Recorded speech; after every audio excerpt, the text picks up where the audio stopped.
A school of fishy demonstrators gathered on Parliament Hill this morning, asking the government to better protect Canada's oceans and fish. Well, marine protected areas are one tool in the arsenal that we have of tools to protect our oceans. Right now, here in Canada, we only have 1% of our oceans protected. This group of individuals from the Canadian Parks and Wilderness Society are blue. They say more needs to be done to save our seas. That's why they delivered a list to Ministers Ashfield and Kent with the names of more than 16,000 people who've signed up to support ocean conservation. Together, they hope to get 12 new marine protected areas in Canada's 3 oceans.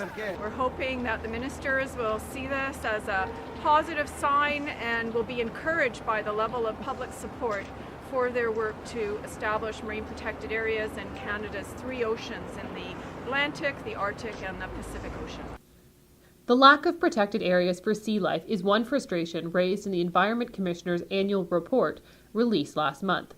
Overfishing, climate change, and pollution, says Scott Bond, are a growing threat to Canada's oceans. However, the level of protection falls well short of what the Ocean Act calls for. Given that conservation actions are not keeping pace with the increasing pressures on our oceans, the government needs to complete the network of marine protected areas to safeguard Canada's marine species and ecosystems.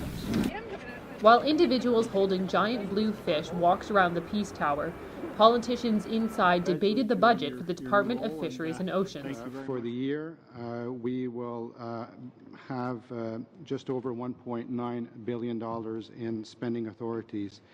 Now, in relating to supplementary estimate C, the net effect on our budget is a small decrease of the net impact of $320,000, and I'll go through the details.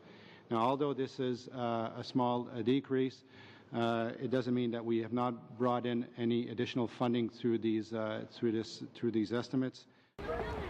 Annie Bergeron Oliver, iPolitics.